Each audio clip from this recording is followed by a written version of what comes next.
Assalamualaikum warahmatullahi wabarakatuh. Bismillahirrahmanirrahim. Alhamdulillahi rabbil alamin. Wassalatu wassalamu ala asyrafil anbiya wal mursalin sayyidina maulana Muhammad wa ala alihi wa ashabihi ajma'in. Subhanaka la ilma lana illa ma 'allamtana innaka antal alimul hakim. Qala rabbi shrah li sadri wa yassir li amri wahlul 'uqdatam min lisani yafqahu qawli, amma ba'd. Yang saya muliakan sedang para pendengar rahmati Allah Subhanahu wa taala. Alhamdulillah, syukur kehadrat Allah Subhanahu wa taala pada hari ini kita berada pada minggu akhir dalam bulan Sya'ban. Allah Subhanahu wa taala masih lagi kurniakan kesihatan kepada kita, dikurniakan rezeki, dikurniakan kelapangan masa.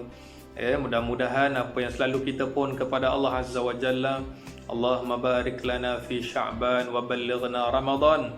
Wahai Tuhan kami, berkatilah kami dalam bulan Sya'ban, panjangkan umur kami, moga-moga bertemu dengan Ramadan. Doa kita itu mudah-mudahan Allah makbulkan. Allah izinkan kita untuk sekali lagi berada dalam bulan yang penuh dengan rahmat, bulan yang penuh dengan limpahan pahala berganda daripada Allah Subhanahu wa taala, dan digolongkan kita kelak dalam kumpulan umat Nabi sallallahu alaihi wasallam yang bakal mendapat syafaat, kasih sayang, perlindungan dari Allah Subhanahu wa taala, dan hujungnya Allah akan kurniakan kepada kita ganjaran terbaik berkat daripada amal-amal soleh yang dilakukan. Amin ya rabbal alamin. Sedang mendengar rahmat Allah sekalian, untuk tazkirah kita pada hari ini kita bicarakan hal berkaitan dengan persiapan-persiapan kita untuk menanti bulan Ramadan ini, yang mana kalau kita lihat dalam kitab-kitab sirah, para ulama menceritakan dahulu bila mana masuk pada minggu-minggu akhir dalam bulan Sya'ban ini, para ulama telah pun kumpulkan ataupun keluarkan Al-Qurannya, dah mula diletakkan dengan baik, buat perancangan macam mana nak baca Quran nanti sepanjang Ramadan. Pendekkan cerita, sepanjang bulan Sya'ban ini mereka telah pun merancang hal-hal berkaitan dengan ibadah yang bakal mereka rancakkan lagi dalam bulan Ramadan. Mudah-mudahan ini semua sebagai satu dorongan bagi kita untuk terus mencari kebaikan yang ditawarkan oleh Allah Subhanahu wa taala. Sebab itu sedang pendengar rahmat Allah sekalian, ketika mana Allah berikan seruan kepada kita dalam Al-Quran, ya ayyuhalladzina amanu kutiba alaikumus siyam kama kutiba alal ladzina min qablikum la'allakum tattaqun. Yang bermaksud orang-orang yang beriman, telah difardukan, diwajibkan kepada kamu berpuasa seperti mana umat-umat yang terdahulu mereka juga berpuasa, supaya dengan puasa itu, kata Allah, la'allakum tattaqun, Allah meletakkan natijahnya agar kamu menjadi hamba Allah yang bertakwa. Dalam Al-Quran, ketika mana Allah Subhanahu wa taala turunkan syariat ini, puasa ni kepada umat Nabi sallallahu alaihi wasallam, Allah nak beritahu kita bukanlah umat yang pertama berpuasa. Sebelum daripada kita dah ada orang puasa, cuma syariatnya berbeza. Ada Nabi yang Allah datangkan syariat, mungkin puasanya sebulan cuma 3 hari. Dalam setahun 12 bulan, sebulan wajib berpuasa 3 hari. 3 hari bulan ni, 3 hari bulan depan, dan seterusnya lah. Tetapi uniknya umat Nabi SAW, dalam banyak-banyak syariat yang Allah turunkan kepada kita ini, salah satu daripadanya ialah Ramadan, iaitu hendaklah kamu berpuasa sebulan penuh.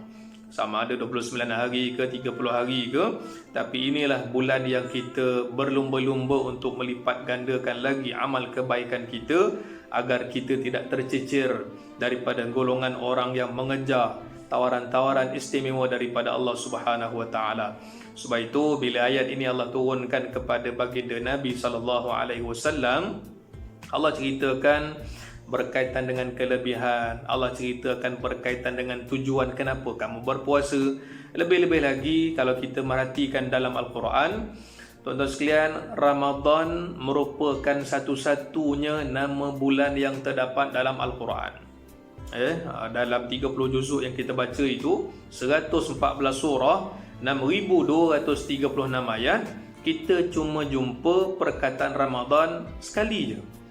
Dan kita takkan jumpa nama-nama bulan yang lain dalam Quran. Yang lain Allah cuma sebut secara umum, inna iddatash syuhuri 'indallahi 12 syahra. Sesungguhnya bilangan bulan yang di sisi Allah itu 12. Minha arba'atun hurum, dan 4 daripadanya ialah bulan-bulan haram. Allah sebut secara umum aja. Tapi nama bulan yang Allah nyatakan dalam Quran hanya Ramadan. Dahlah Ramadan Allah sebut sekali pula tu. Dan dalam sekali perkataan Ramadan itu Allah letakkan hubungannya dengan Al-Quran. Daripada sini kita nampak betapa pentingnya persiapan kita untuk nak sambut Ramadan ini mesti ada kaitan dengan Quran. Sama ada kita dah mula berkira-kira jadual kita nak baca Quran, ataupun dah mula merancang macam mana kita nak bertadarus. Ni dalam musim perintah kawalan pergerakan ni, ada ke alternatif lain untuk kita nak amalkan. Mungkin ada orang sebut namanya apa, tadarus ke, wallahu alam. Mungkin boleh difikirkan nanti daripada pihak berkuasa kan. Mungkin JAKIM ada cadangan, mungkin pihak Jabatan Agama ada cadangan. Ala kulli hal, perkara ini tak boleh ditinggalkan. Kerana apa yang pernah disebut oleh Nabi SAW, kata Rasulullah, iqra'ul Quran fa innahu ya'ti yaumal qiyamati syafi'an li ashabi. Kata Nabi SAW, bacalah Quran, sesungguhnya nanti Quran akan datang di hari kiamat. Apa peranannya? Syafi'an li ashabi. Quran akan berikan syafaat kepada pembacanya. Jadi itu tujuan kita, itu matlamat kita. Selain daripada baginda Nabi SAW, Al-Quran sebagai sumber syafaat yang utama. Sebab itu dalam Quran juga Allah Subhanahu Wa Taala ceritakan berkaitan dengan Quran ni. Seperti mana dalam surah Al-Baqarah Allah berfirman, "Dzalikal kitabu la raiba fihi hudal lil muttaqin." Quran ini itulah kata Allah Al-Kitab, yang mana disebutkan apa? La raiba fi, tidak ada keraguan padanya. Hudal lil muttaqin, sebagai petunjuk, sebagai hidayah bagi orang-orang yang bertakwa. Balik pada ayat berkaitan Ramadan tadi, Allah nyatakan dalam Quran, Syahrul Ramadan alladhi unzila fihi al-Quran hudan lin-nasi wa bayyinatin minal huda wal furqan, sehingga akhir ayat. Kata Allah Azza wa Jalla, bulan Ramadan ialah bulan yang diturunkan Al-Quran padanya. Kalau ditanya kepada kita, Ramadan ni bulan apa? Bulan puasa lah jawapannya. Tapi Quran berikan jawapan, bulan Ramadan ialah bulan yang diturunkan Al-Quran padanya. Dan juga Al-Quran sebagai petunjuk bagi seluruh manusia. Jadi para ulama mengambil ayat ini, mereka keluarkan pandangan Ramadan bukan sekadar bukan sekadar untuk baca Quran. Ramadan bukan sekadar kita tadabbur Quran, tapi Ramadan ialah bulan untuk kita kembali mengingati fungsi Al-Quran. Yang ini dia punya matlamat yang paling besar lah. Sebab itu kita mengharapkan kepada Allah Subhanahu Wa Taala agar dalam hidup kita ni rezeki bukan sekadar makan minum aja. Rezeki kita bukan sekadar apa yang kita dapat hari-hari ni. Rezeki kita juga termasuk ayat-ayat Al-Quran yang dapat kita baca. Lagi banyak ayat yang kita baca, itulah tanda lebih banyak rezeki Allah kurniakan kepada kita. Orang yang baca 10 ayat, rezeki dia gitulah hari berkenaan dapat baca 10 ayat. Orang yang dapat baca 100 ayat Quran, rezeki dia pada hari berkenaan lagi banyaklah, dapat baca 100 ayat. Sebab itu bertepatan dengan doa yang kita baca, warzuqna tilawatahu, rezekikan kepada kami ya Allah untuk membacanya. Kenapa kita minta Allah rezekikan kepada kami? Sebab baca Quran rezeki. Rezeki kita, tengok bagaimana kita dengan Quran. Sebab itu disebutkan juga dalam kitab yang lain, nak tengok bagaimana hubungan kita dengan Allah, sila lihat hubungan kita dengan Quran. Kalau kita dengan Quran okey, insya-Allah hubungan kita dengan Allah pun okey juga.